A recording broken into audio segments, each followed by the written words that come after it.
tous la version Medismart contenant les configurations nécessaires. C'est quelques petites configurations, mais moi j'ai choisi en fait un plugin un peu poussé qui vous donne plus de flexibilité et plus de contrôle et qui automatise donc certaines tâches. Comme par exemple, je vais voir si, comme par exemple, si vous avez des, on va lui dire, OK, donc à chaque fois qu'il y a une exception, va automatiquement tu log cette exception. Si l'appel de la méthode se passe sans aucun problème, bah, tu ne logs rien. Voilà. C'est un niveau de logging un peu dynamique, si vous voulez. Vous avez vu avec moi un petit système de logging sur un des modules. Donc ici, encore une fois, je vous explique un peu le principe. Donc le principe, c'est que nous, on va se baser sur un autre aspect de programmation. Ici, au niveau des loggings, vous avez la programmation orientée objet, mais vous avez ce qu'on appelle la programmation orientée aspect. Aspect Oriented Programming. Vous avez la programmation fonctionnelle, vous avez la programmation orientée objet, vous avez la programmation orientée aspect. Et donc, alors, ça tombe bien parce que le logging, il va simplement vous illustrer cette approche de programmation. Et donc, alors, Spring, lui, il prend en charge cet aspect de programmation et c'est l'un des composants clés ici. Donc, alors, Spring, il a la capacité de nous fournir ce qu'on appelle des intercepteurs, pardon. Intercepteur, ça veut dire quoi? Je vais intercepter donc une erreur quand il va se produire. Ce qui veut dire quand j'appelle, par exemple, créer article, j'aimerais loguer le moment juste avant la création et le moment juste après la création. On peut ajouter des fonctionnalités supplémentaires avant et après l'exécution de la méthode créer article, par exemple. Un petit schéma qui illustre un peu le principe, c'est que, donc alors avant le code, on va pouvoir venir et injecter des mécanismes de logging.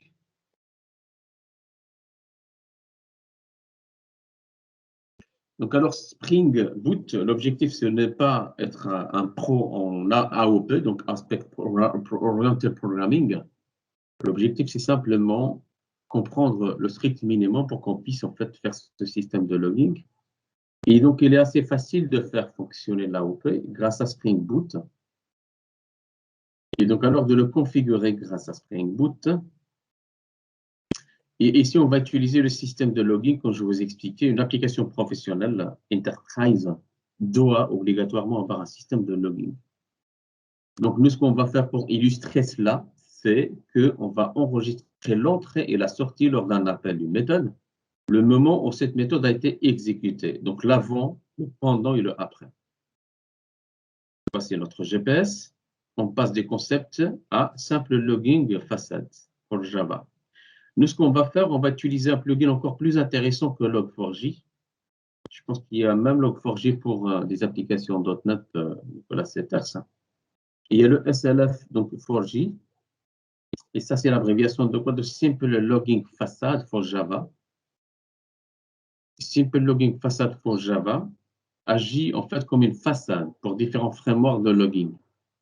Sachez qu'il n'y a pas que le Log4j pour ceux qui le connaissent. Il y a le logback, il y a le logging, il y a pas mal de frameworks. Parfois, ils dupliquent des fonctionnalités, mais parfois, ils sont complémentaires. C'est-à-dire, il y a des fonctionnalités qu'on a dans un plugin et qu'on n'a pas dans un autre. Donc, le Self4j, lui, il propose une API générique rendant le logging indépendant de la mise en œuvre réelle.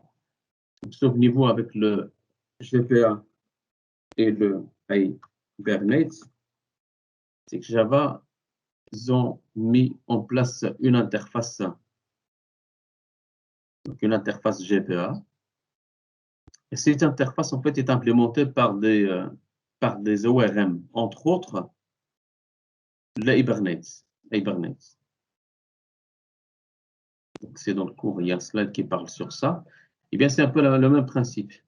Donc, le Set4j, donc lui, c'est une couche supérieure, plus intelligente, qui va utiliser en dessous du capot le Log4j. Donc, ce qui permet à différentes frameworks de logging de coexister, c'est-à-dire que vous pouvez profiter des avantages de l'un, cumuler avec les avantages de l'autre. Et cela facilite également donc, la migration d'un framework, donc normalisé, propose également sucre syntactique. Oui, voilà. Donc, c'est une couche en fait qui fait abstraction d'un système de login compliqué. Et simplement, vous faites quelques appels et le login est fait pour vous. Tant mieux pour vous parce que voilà, on ne va pas passer des jours en fait à comprendre un système qui devient un grand classique. Vous ne réinventez pas la roue, vous repartirez, vous profitez de l'avantage du dernier arrivé pour utiliser ce système de login. Donc alors, maintenant, on a compris le pourquoi. On passe au comment. Le comment, c'est comment on va avoir un système de logging. Donc alors, la première chose, c'est l'installation. On va installer les dépendances. Qui dit installer les dépendances, on parle de quoi? Du fichier pom.xml. Ce qu'il faut faire, c'est ajouter ces deux dépendances. La première, c'est le starter logging, avoir en fait donc les outils de base pour pouvoir loguer son système. Ensuite, l'actuator, vous n'êtes pas obligé de le faire ici, mais j'en profite pour les avancer. Comme ça, je reste fidèle à ce que je leur ai promis de ne pas aller retirer des parties du cours. C'est que l'actuator est principalement utilisé pour exposer des informations opérationnelles sur l'application en cours d'exécution, santé, métrique, information, dump. Elle utilise des endpoints ou des JMX pour nous permettre d'interagir avec elle. Donc, en fait, les actuators, en fait, ils vont nous permettre d'avoir la santé, si vous voulez, de l'application. C'est-à-dire, on peut, par exemple, savoir combien, donc l'application, quand on la lance, combien elle consomme au niveau de la mémoire du serveur. Donc, combien il occupe de l'espace dans le disque dur. Vous voyez, la santé de l'application. Comme ça, si on voit que le disque occupé,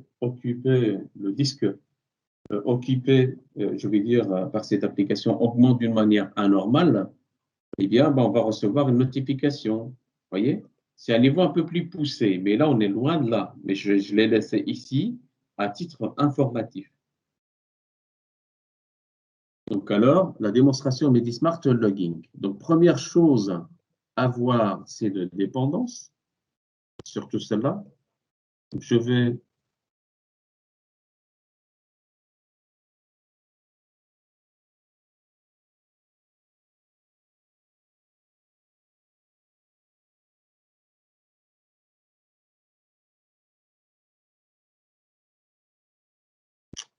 voir dans le pomme de... Ça, vous l'avez, hein, donc cette version.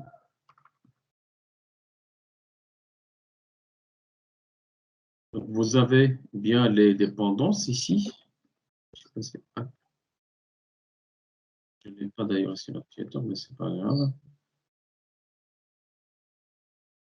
Ensuite, donc alors, comme n'importe quelle dépendance, maintenant vous allez comprendre le rouage et le mécanisme en fait quand on ajoute des dépendances.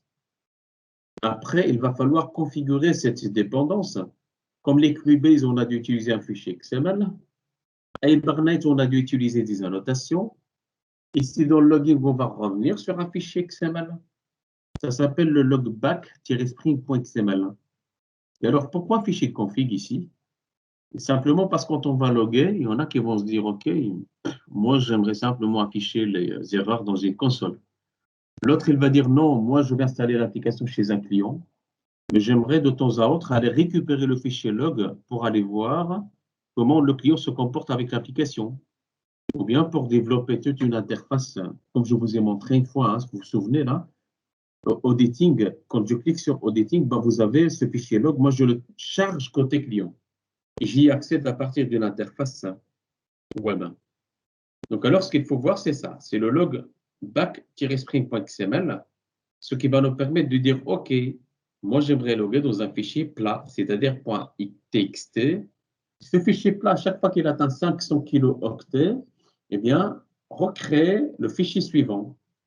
Et une fois au total, on arrive à 9 fichiers, et bien supprimer le tout ancien. Vous voyez, le logging, c'est toute une stratégie. Allons voir ce fichier.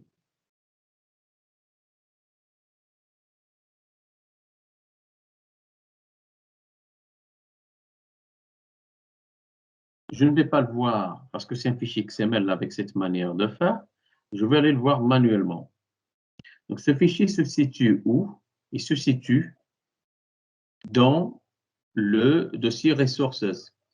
Donc, pourquoi j'ai créé tout un package ici Resources? Parce que c'est un dossier qui va contenir des points YAML, des points Properties, des points XML, des images, des vidéos. Ce sont des ressources. Et là, c'est un dossier qui va contenir les codes sources, c'est-à-dire les points Java. Et il faut les séparer, ça va? Parce que le compilateur, qu'est-ce qu'il fait? Lui, il va visiter ce dossier, il ne va pas visiter celui-là. C'est d'un point de vue optimisation qu'on fait ça. Il ne va pas aller dans tout le projet chercher les points Java pour vérifier s'il y a des erreurs syntaxiques. Non, lui, il va aller voir ça ici. Le logback-spring.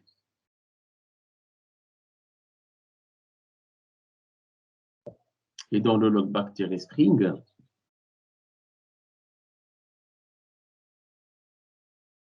donc il capture les logins dans une étendue définie. On va voir un peu ce que c'est l'étendue ici.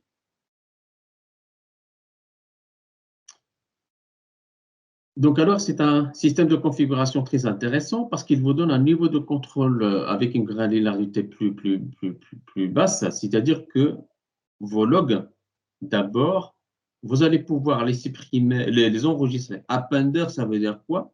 Ça veut dire que je peux loguer ces informations dans un fichier et je peux dupliquer sur Appender ici et afficher sur la console. Vous voyez? Ensuite, dans un autre appender, enregistrer dans la base de données tout ce qui a été, tout ce qu'il y a eu comme interaction avec l'utilisateur final. Nous, on va se limiter à l'enregistrement dans un fichier avec la stratégie Rolling File Appender, c'est-à-dire que, OK, tu me crées donc alors des fichiers avec un historique dans un fichier, tu ajoutes au grand maximum 90 entrées dans le fichier et tu nommes mon fichier logfile, la date du jour, .log. C'est ce qu'il a fait ici. Vous voyez là? Logfile, la date du jour, .log. C'est ici que ça a été décidé, tout ça. Le type d'encodage UTF-8, et voici comment tu vas loguer les messages d'erreur. D'abord, tu commences avec, comme vous pouvez le constater ici, la date, le type d'erreur, le nom de la classe, et tout ça est paramétrable. C'est vous qui configurez tout ça. C'est où que ça a été décidé? C'est à ce niveau-là. C'est dans le log back-spring.xml. Ensuite, moi, dans mon application, voilà. Donc, pour tout ce qui est javax.activation, donc le package, toutes les classes se trouvant dans ce package, moi, je ne veux loguer que le niveau warn. Je ne loguerai pas le niveau error ni le niveau warn. Donc, par contre, tout ce qui est Liquibase schéma résolvoir, donc c'est info, tout ce qui est, voilà. Mais ça, on n'est pas, voilà. Donc ici, sachez que vous pouvez loguer, par exemple, tout ce qui est point domain, ne pas loguer du tout. Tout ce qui est point sécurité, donc loguer le niveau d'erreur, le niveau de quand une erreur s'est produite. Service, c'est tout ce qui est warning. Et ainsi de suite. Donc alors, voilà, c'est ici que vous pouvez faire ça. Si un jour vous êtes amené à spécifier les logs. Nous, la finalité et l'objectif là maintenant de cette présentation, c'est de pouvoir loguer une information dans un fichier log. Voilà. Et c'est ici que vous allez pouvoir paramétrer vos logs. Ensuite,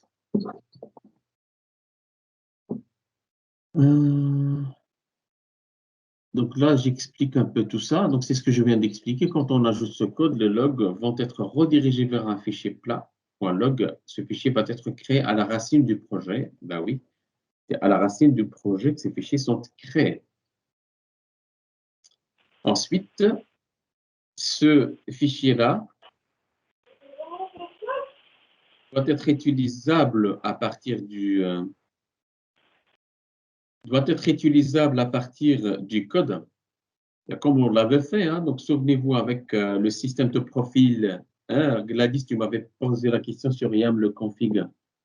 N'oublie rien.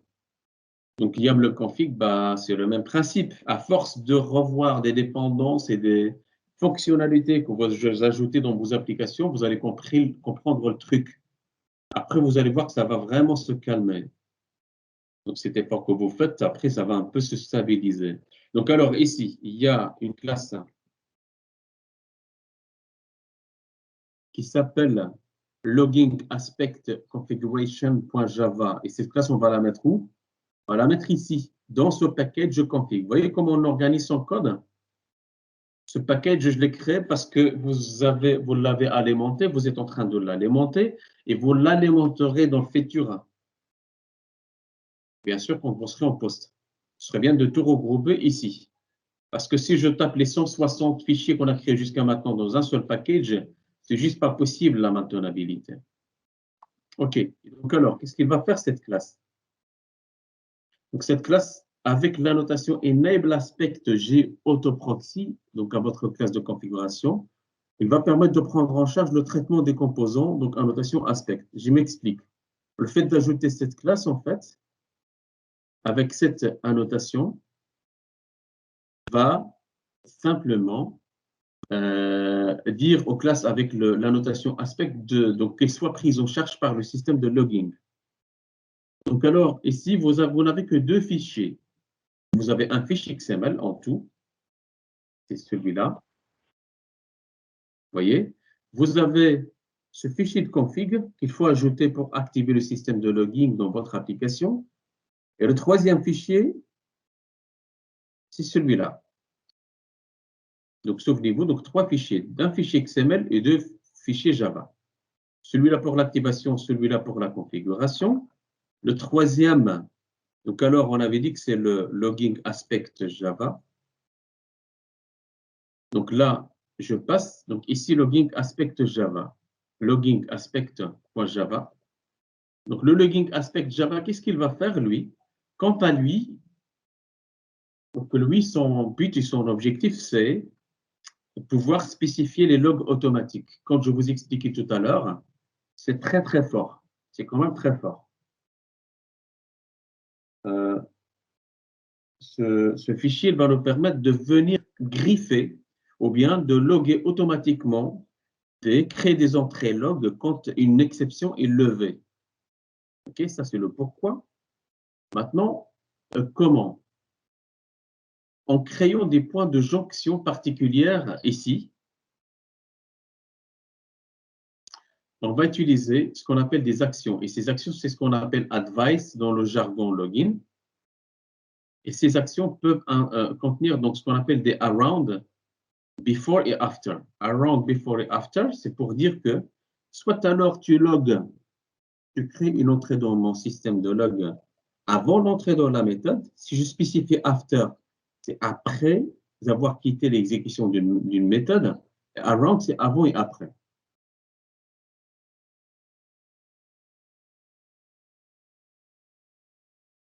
Donc alors, ici, l'objectif, c'est prendre en charge des problèmes transversaux. Là, par exemple, donc la maison cache ou bien les transactions. Ou bien... Donc, supposons que voilà, vous êtes dans un repository. Et toutes les repositories, on sait qu'eux ont besoin d'être connectés à une base de données. J'ai dit tous ont besoin d'être connectés à une base de données. Donc, le mot tous veut dire transversal, c'est-à-dire que c'est un besoin transversal qui traverse un peu, si vous voulez, tous les repositories. Et alors, pour aller au niveau de chaque méthode et se dire, OK, fais un test, si la base de données n'est pas accessible, eh bien, bah, tu logs ça. Comme ça, le développeur sait que la base de données n'a pas été accessible. Non, on ne va pas faire ça au niveau de chaque méthode. On va le faire en une seule fois dans un fichier de config comme celui-là. Et on n'a même pas besoin de toucher les repositories. Vous voyez le truc? C'est ça qui est fort ici. Donc, même pas besoin d'aller toucher. Quelqu'un poste un message.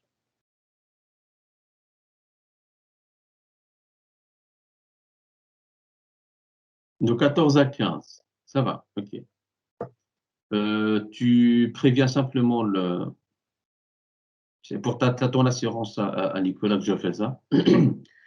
Et la documentation est là, donc elle est bien détaillée. Si tu as des questions, n'hésite pas pendant la pause à me les poser.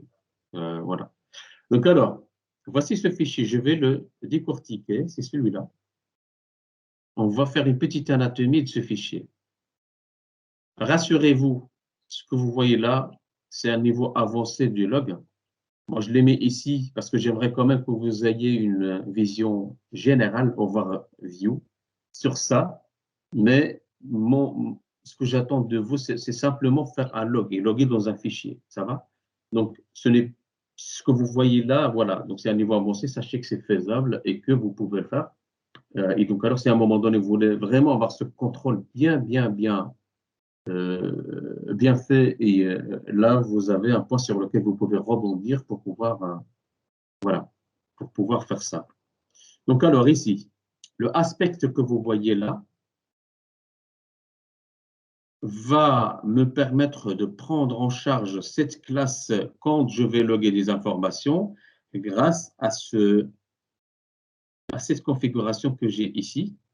Donc, alors, voilà, donc ça, donc relatif au logging de l'exécution des composants Spring, des sprites, voilà. Donc, ce point count, le point count correspond à tous les repositories, services et points de terminaison web REST. Ça veut dire quoi? Ça veut dire que ici, cette règle de logging ne concernerait que les repositories et les services. Que les repositories et les services, repositories, services, c'est pour ça qu'on utilisait les annotations @repository, @service et tout ce qui reste contrôleur. Donc, c'est ici qu'on peut ajouter, par exemple, un système de log automatique quand une exception est levée. Donc, le point code correspond à tous les beans services et les packages principaux de l'application. Si on vous pose la question, encore une fois, c'est une question un peu bateau, hein. Qu'est-ce que c'est qu'un bin? Vous avez suivi une formation, pas Mr Bean, hein. Qu'est-ce que c'est un bin Java? Quand on vous dit oui, mais vous avez suivi une formation Java, vous ne savez même pas ce que c'est un bin. Un bin, c'est un POCO. Un POCO, c'est quoi? C'est comme un DTO. Le bin, Java Beans, en fait, définit les composants de type Java Beans comme donc, des composants logiciels réutilisables. Donc, ils sont, donc le nom bin, l'abréviation Coffee bin, donc blablabla. On groupe alors tous les attributs des objets en capsule. C'est tout ça. Voilà. C'est ça un bin. Le reste, vous oubliez. Donc, il représente une entité globale que les objets encapsulés de manière à répondre à un besoin métier. Donc, un bin, c'est une classe de base Java contenant les attributs qui représentent une entité métier. Donc, alors, ici, donc, point code correspond à tous les bins, donc Spring, dans les packages principaux de l'application. Bam, bam, donc ici, voilà, on va créer une autre possibilité de configuration. Donc, cette fois-ci, pour tout ce qui est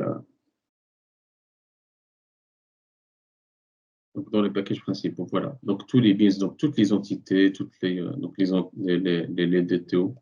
Donc, s'ils contiennent des méthodes, bien sûr. C'est là où ça commence à être intéressant. Là, par exemple, donc je continue à regarder. Donc, vous regardez, par exemple, exécuter après que la méthode lève une exception. Donc, ici, qu'est-ce que je vais dire? Si donc le point code donc Spring bin point code, donc join, donc application package point code Spring. Ces point code en fait que j'ai spécifié. Donc, c'est un, si vous voulez, attends, je vais le montrer à partir de là. Regardez ici. Je crée une sorte d'alias ici. Cet alias, il va représenter toutes les classes, tous les repositories et tous les services et toutes les autres méthodes qui ont toutes les ressources. Donc, les repositories, les services et les ressources. Donc, ce sont les trois couches que vous avez ici. Les repositories, les services et l'API REST. Donc, alors, elles sont représentées par cet alias. Cet alias va on va lui appliquer une règle de logging. Cette règle de logging, elle est où? Cet alias, ça s'appelle un point code. Elle est là. OK, ce point code va être concerné par l'after throwing. L'after throwing, c'est-à-dire si à un moment donné, une exception est levée, eh bien, toutes les méthodes doivent lever cette exception. Ce qui va vous épargner,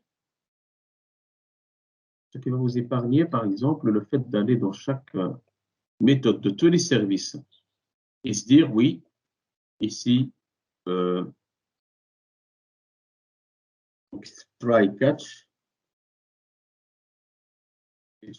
ici, là, vous allez mettre logger,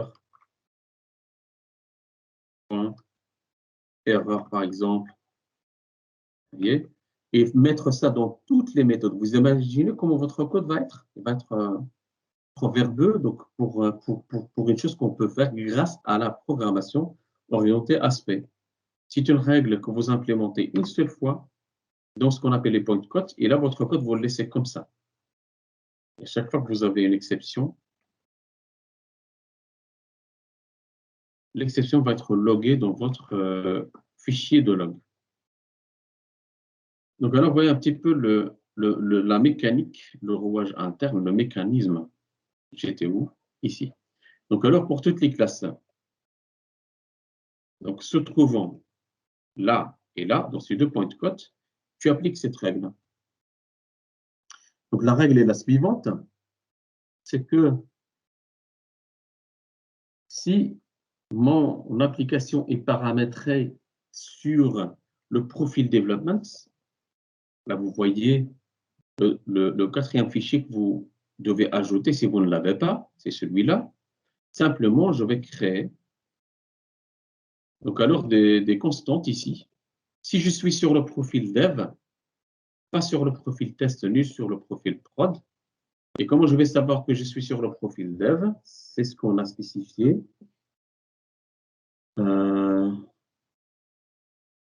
C'est ce qu'on spécifie ici, le profil actif et le dev. Le profil actif et le dev. Le dev, il va aller scruter les noms des applications, il va dire dev. Donc, alors, il va charger ce profil. Si je mets prod ici, il va utiliser le paramétrage se trouvant dans prod, et ainsi de suite. Vous voyez comment les choses se passent. Donc, alors, si je suis sur ce profil qui est dev, ici, eh bien, et qu'une exception est levée, donc ce que tu vas faire, tu vas ajouter dans log.error, c'est-à-dire tu vas dans le fichier log, et tu vas ajouter cette phrase exception in, et là, on va passer les détails de l'exception. Donc, alors, le nom de l'exception, c'est le stack trace Sylvain tout à l'heure, pas stack 13, le chiffre 13, le nombre 13, c'est stack trace, c'est la trace. Et on va loguer tout ça dans notre fichier de log, ce qui va nous aider à résoudre le bug le plus rapidement possible.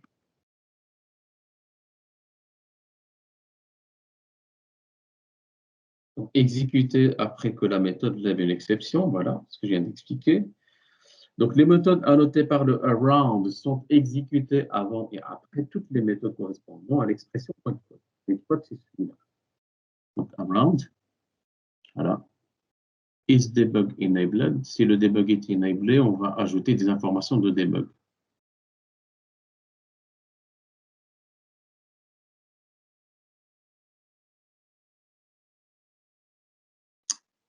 Voilà, donc ça c'est pour la partie mise en place que vous faites une seule fois pour toutes. Là, vous êtes prêt à commencer votre système de logging. En plus de ces logs automatiques, vous pouvez ajouter vos logs manuels. Si on prend par exemple spécialité ressources, vous avez deux choses à faire. La première chose, c'est pour chaque classe, donc pour chaque ressource, par exemple, ajouter une instance de logger.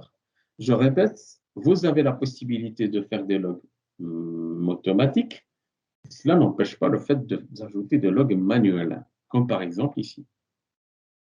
Donc, alors, spécialité ressources, vous allez ajouter cette ligne de code. Ça, vous l'avez déjà fait avec moi.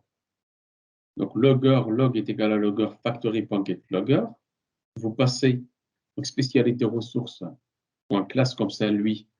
Comme une sorte de système générique, lui, il est au courant de ce qu'il y a dans cette classe, spécialité ressources. Ça, c'est la déclaration et ça, c'est l'utilisation. La déclaration se fait juste au-dessus de la définition de la classe. L'utilisation, c'est à l'intérieur des méthodes. Create spécialité, par exemple. Et ce que je vais faire, je vais partir de log.debug. Utiliser cette instance dans les méthodes. Donc, alors, debug. Et là, je peux mettre ce que je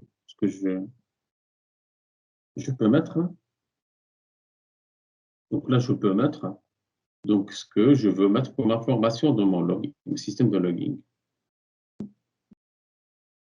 Voilà. Donc, je vais aller voir dans le code. Si vous faites CTRL-SHIFT-T, spécialité, donc ressources, et que je vais sur MediSmart, donc je suis allé sur spécialité repository, je me suis trompé. C'était spécialité ressources.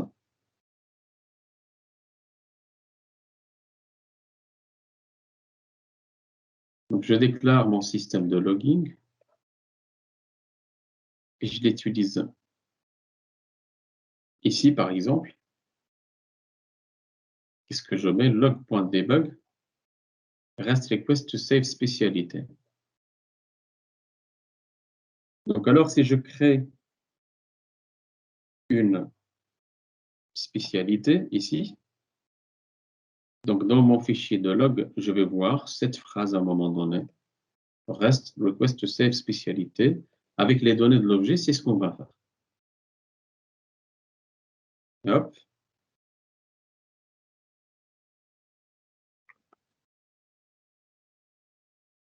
Donc, je vais quitter l'exécution de CRM. Donc, je vais sur MediSmart.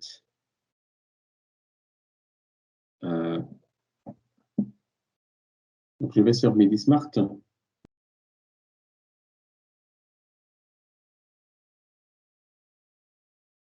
Voilà. Ensuite, je lance mon application. Donc, MVN. Boot de .run.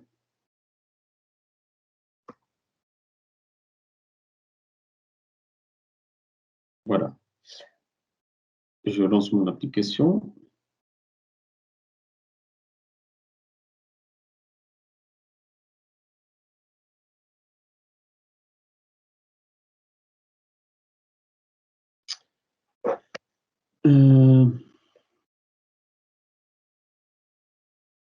Donc, il charge le profil dev.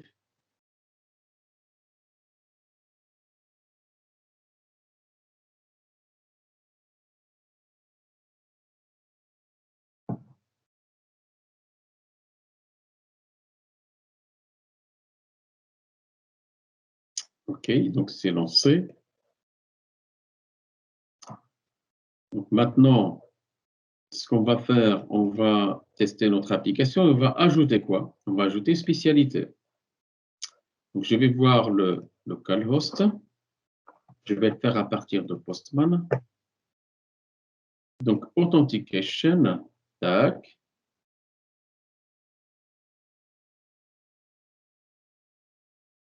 Tac.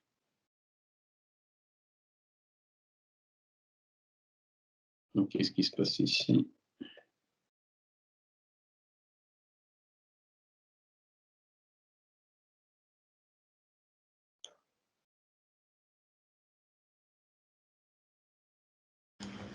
Mounir, Oui. c'est pas parce que le port est pas le bon? Donc, c'est pas possible. Je voulais juste m'assurer que parce que là, je suis sur MediSmart. Ouais, c'est ça, c'est pour ça que je voyais 90-90. Ah oui, oui, dans merci. le Postman. Merci, Maxime. Je n'ai pas mangé leur midi, donc je risque de bugger. Mais ça va aller. Donc alors, d'accord. Je vais essayer alors. Ouais, c'est plus 80-80 de ce fait. Enter. Et voilà. Merci Maxime, c'était bien ça.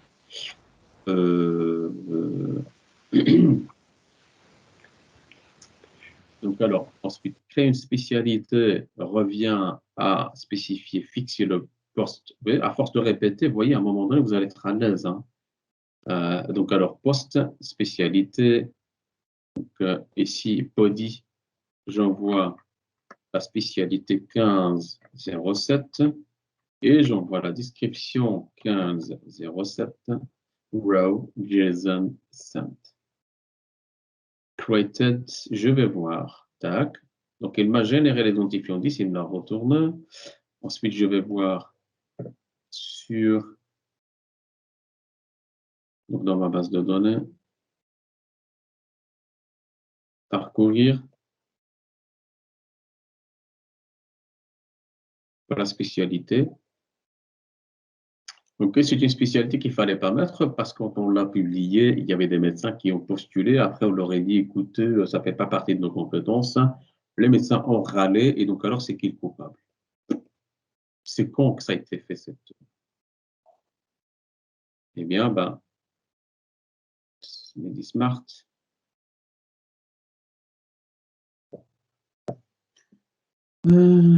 Donc, je vois la date. On est le 16. Donc, alors, c'est dans ce fichier, pas dans celui-là, pas dans celui-là, pas dans celui-là, c'est dans celui-là. Hop. Elle est quelle heure là? Elle est 15h08. Donc, alors, ce n'est pas 15h05. Donc, c'est 15h07 alors. Voilà. Le test a été fait tout à l'heure. Et voici les informations nécessaires. On en débug à cette date, à cette heure-ci, bien avec ce numéro de port. On a sollicité spécialité ressources. Le message d'erreur, c'est REST request seek spécialité.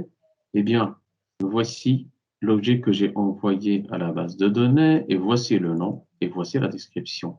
L'ID est nul parce qu'on n'a pas, donc le logging s'est fait avant la sauvegarde dans la base de données. C'est généré automatiquement. C'est ça, ouais. On peut faire le logging après. Maintenant, moi, ce que je fais là maintenant, c'est vous illustrer un cas d'utilisation. C'est à vous à adapter vos besoins en fonction et de type de problème que vous recevez ou bien de type de feedback que vous recevez de vos clients. Il y a des utilitaires qui permettent, à la place d'aller bousiller ses yeux à lire ces fichiers, est-ce que avec le temps, c'est voilà, des utilitaires qui vont aller lire ces fichiers, les afficher dans une interface avec des petites couleurs rouges. Lui, ce qu'il va faire simplement, il va voir des bugs, il va l'afficher en orange, info en bleu ciel, warn en jaune et error en rouge. Donc, j'ai certains outils qui permettent de faire ça. Je peux vous montrer celui que j'utilise. C'est Log Expert, c'est un vieux soft gratuit. Mais je ne vais pas rebondir là-dessus, encore une fois, c'est juste un petit complément d'information.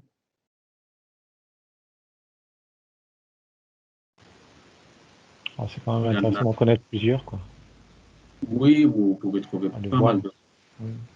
Prenez note, hein, donc si, voilà, je vous donne des petits tuyaux pour partager avec vous un petit peu ce que j'ai.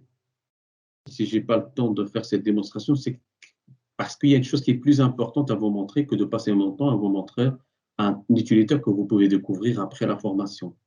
Je suis à cheval sur cette optimisation, donc vous notez Log Expert et vous regarderez une fois que vous avez le temps. Et ça, c'est un vieux outil. Donc, si vous trouvez un outil plus intéressant, n'hésitez pas à le partager avec moi. Donc, pour moi, ça fait l'affaire. Voilà. Donc, alors, on était où? Là. Et voici l'exemple que je viens d'exécuter avec vous. Voici le message d'erreur qui est ici. Ce que vous avez vu là, ça a été logué en même temps là. Vous voyez? Et ce que vous voyez là, ça, c'est ce que vous avez tapé ici. Si vous tapez Mounir, vous aurez Mounir. Voilà. Donc, si vous faites cette log debug après avoir sauvegardé et que vous faites ça avec, à la place de spécialité DTO result, vous verrez l'identifiant, l'ID qui a été généré. Voyez? Et alors, comment ça se fait que j'ai ce formatage là? Donc, ID non description, c'est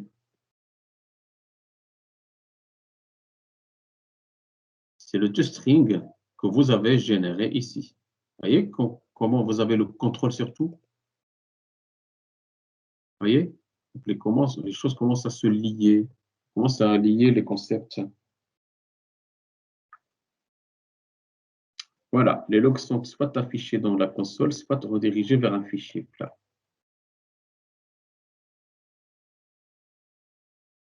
Donc, alors, c'est tout. Moi, ce que je vais faire pendant la pause, c'est que je vais ajouter donc, ce paramétrage dans votre projet à vous et je vais faire un push. C'est au responsable d'équipe de récupérer ça et le propager au GX, ensuite aux branches nominatives. Et j'aimerais que vous m'envoyiez un screenshot de ça, en fait, mais sur TactSer. Vous l'avez sur Medismart, ça marche. Si vous lancez Medismart, ça va marcher. Ça va? Mais ce n'est pas parce que ça va marcher que c'est bon pour vous. Ça va marcher parce que vous avez compris que ici, pour ajouter un système de logging, avant, on passait des semaines pour le faire. Maintenant, vous pouvez le faire en une demi-heure. Et c'est ça ce que vous avez comme chance, en fait, ici. Chance pourquoi? Parce que vous avez compris comment ça marche. Et parce que vous êtes tout à fait conscient que le reproduire là maintenant, voilà, pour vous, c'est tout un exploit. Mais avec le cours et avec l'exemple phare, donc Medismart, ici, en refrant un peu l'opération sur TactCRM, vous savez que c'est juste une histoire de 4 petits fichiers et le tour est joué. Le premier, c'est celui-là. Le premier, c'est l'ajout de la dépendance ici. Donc, le deuxième, c'est ajouter ce fichier donc, pour configurer donc, les informations concernant comment la stratégie va être mise en place par rapport au fichier de logging. Le deuxième, c'est l'activation du log. Le troisième, c'est celui-là. C'est les point codes et leur utilisation ici dans les intercepteurs. C'est bon. Moi, je log maintenant, je suis capable de loguer les exceptions. Mais je peux ajouter mes propres logs. Et ça, ce n'est pas compliqué. Si je vais dans Spécialité, donc j'ajoute ma référence vers le système de logging et son utilisation. Vous avez l'exemple ici. C'est tout. C'est tout ce que vous avez à faire. Pas besoin de dépendre de votre énergie sur comment ça marche, comment ça fonctionne. Comment le log a été fait. Non, vous vous concentrez sur l'implémentation métier.